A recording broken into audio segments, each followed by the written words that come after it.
Hi everyone, it's late August here in Southern California. I'm in Zone 10B. Let me take you on a tour of our small 100 square foot kitchen garden, show you what's growing and harvest some vegetables. Please stay tuned. All right, Ginger's joined me in the garden and she's gonna help to harvest these potatoes. So let's get started. What are you gonna do here, Ginger? I'm gonna pull off this this cage. Okay. And it really helped to keep the foliage in check. It get kind of crazy. Right, without the cage, the foliage would just It flops flop all to the over. ground, and so the cage really does help to manage all this foliage. Okay. And I think I'm gonna cut back the these stems. It has basically died back. There's some green ones. So this is the indicator that these potatoes are ready to be harvested when all that foliage dies back. All right, let's give this a go. Okay. So we're down to the mulch level. So we have a good 8 to 10 inches of mulch that Ginger will start removing. Can we take a look at that label? Yeah. So these were planted back in November. So they're about 9 months in these grow bags. These are yellow potatoes, and the seed potatoes came from Trader Joe's. Okay, now we've got this thick layer of mulch. I'm going to stick it back into this bag. Okay, we're going to reuse that. Ooh! There's potatoes right on top. Wow, nice.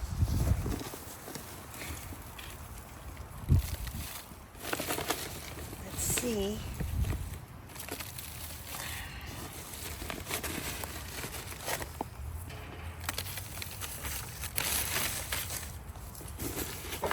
Oh, There's another one there. there's another All right, one. good start. Little guy. Okay. Oh, another little guy. Oh, I see some pill bugs in here.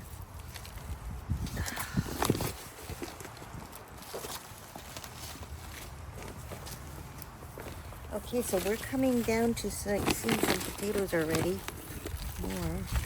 So here's these. All right. Good. Okay, it's a good start. Oh, getting some more. All right. Wow. A lot of small ones in there, huh? Yeah. I wonder if that newer growth is coming from Maybe, those, huh? yeah, from those smaller ones. Okay. Oh, there's a little bigger one. All right. See, these are a little bit more green, so maybe they're newer. Yeah. So back in November, I placed the seed potatoes on top of the soil, which is about 6 to 8 inches from the bottom of the grow bag. And then I placed, I think this is soil now. that soil? Yeah. And then I placed this mulch on top of those seed potatoes. Oh, there's a nice one. And as those seed potatoes leafed out and the foliage started to grow, I added the mulch on top of the seed potatoes, and that's where we are right now. How many potatoes did you put on the bottom? I believe I put 3 in. I think that sounds about right, huh? Okay, well, I think this is all down to the soil level. Oh, there's some more Oh, there. there's some more. Yeah. Keep digging.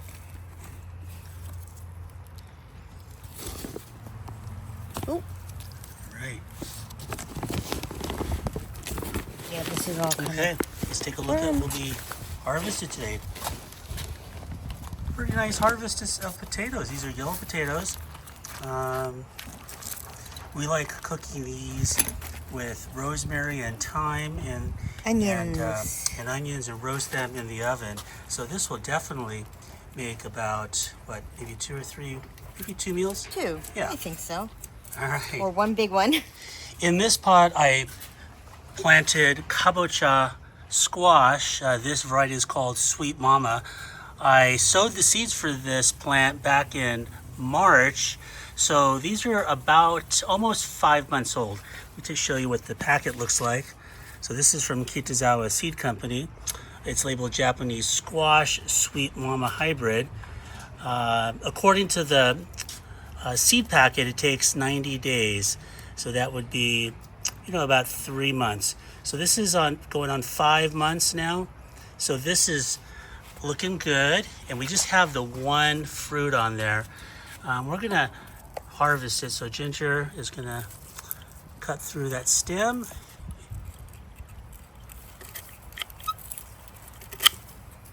All right. Let's take a look at that. All right, looks good.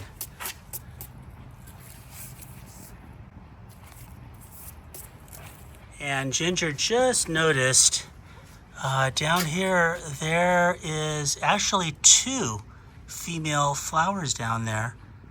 So we'll just keep this going. I mean, I was planning on taking the plant out, but there's potential for some more fruit here. Let's take a look at our Japanese eggplant. You can see that this fruit is covered, and that's to protect it from rats. However, I noticed like right down here on the lower level of this plant, there was a eggplant that was eaten by a rat. And basically the rat got up on its hind legs and ate from the bottom up. So they're pretty crafty. I don't know if this is just damage. I think it may be just... Not sure. Not sure. I think we can still eat that though. Yeah, I'll cut around it, but... All right. These plants are starting to get to the end of their life cycle, I believe. There's some new foliage, there's some small fruit, but it's really slowed down over the past several weeks. And here's a nice one here. All right. That's nice. Beautiful.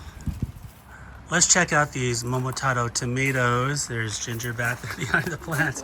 You can see again, like with the eggplant, we have the fruit protected with these Ziploc bags. So Ginger is gonna harvest these tomatoes. We like to harvest them before they turn completely red, the breaker stage. So that's just about perfect. We'll place the tomatoes on the counter in the kitchen, and it'll take a couple of days to maybe a week or so for them to fully ripen. And so after Ginger harvested that one tomato, she zipped it back up here to protect this tomato. Okay, so that one can just come straight off. There's another nice one. Beautiful. Here's another nice one. Great. Maybe we should put a big Ziploc bag around that one. All right.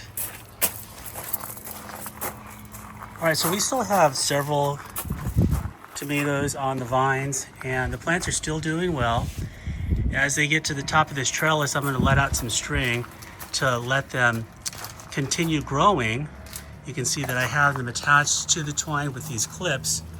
So as I let the twine out, and I've given myself a lot of extra twine to work with, then they'll just bow off to the side and continue to grow, send out flowers, and develop more fruit. This is our Japanese cucumber. This variety is called Tsuyataro, and you can see there are some nice fruit ready to be picked, and there are some smaller ones as well. As the plant got to the top of the trellis, I pinched the tips to stop the growth from the ends, so that apical growing end is cut off, and that should have forced the laterals to develop. So we have some lateral shoots that are growing every which way. So hopefully those laterals will continue producing fruit. So honey, which one are you gonna do This first? one first. Okay, go ahead. This one's a little bit big, but... Yeah, it's big. Nice. And then there's the one up there. Other side. Can you get it? Oh, I can't reach the other side. I got it from here. you show me there? All right, beautiful.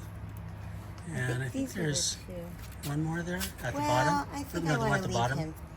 Well, there's one. Oh, I didn't even see that one. This is a good one. Yeah, it's a nice one. Okay.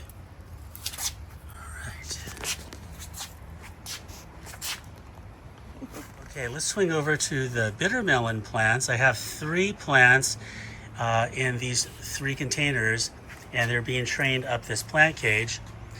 Bitter melon is also known as bitter gourd. In Japanese, they're called nigari or goya. They're grown and eaten in tropical and subtropical regions of the world. We're not in one of those regions. We're in a Mediterranean climate, but they still do well because we get plenty of sun and warmth in the summertime. So that one, I think, is ready to be picked. So let's harvest that one, honey. All right. This is, as the name would suggest, very bitter. So it is an acquired taste, but it purportedly has a lot of health benefits, and that's what we like to believe. And I'll later harvest all these leaves and make them into tea leaves. I think that one still has got a ways to go. I think we've got about 7 or 8 fruit on this plant. There's some down over here and some on the other side. So we still got a lot more coming. In these 4 pots, I have shishito peppers. Now, the 2 in the center, I grew from seed, and there are a lot to be harvested. You'll notice that on the left and the right side of those pots are 2 additional pots with these smaller plants. And ironically, those were larger when I started them. They were bigger than the ones in the middle, but the ones from seed that I started, they overtook the ones from the garden center, and those plants aren't looking very good at all. I'll be pulling those out. So Ginger is going to cut and harvest some of these beautiful shishito peppers. The plants are just loaded with fruit. These will make really nice shishito tempura. Nice. Let's put one here.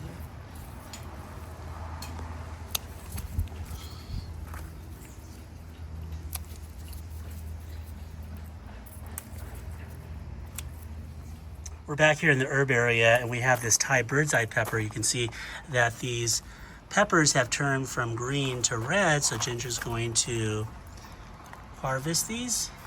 Yeah, I'm not going to be able to use them fresh immediately, so I am going to string them and then dry them.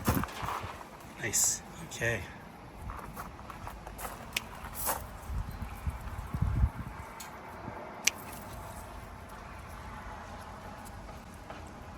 Last year, before we went on vacation, we had a pot like this that was loaded with peppers just like this one, and they were turning red, and when we came back, they were all gone.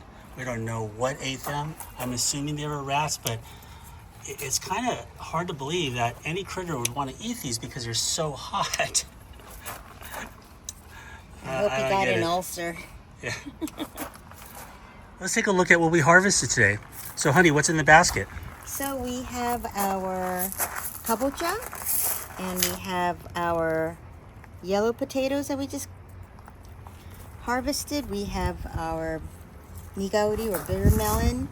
We have Japanese cucumbers, Japanese eggplant. We have some tomatoes, momotaro tomatoes. This is shishito peppers, and some of these hot Thai bird eye peppers.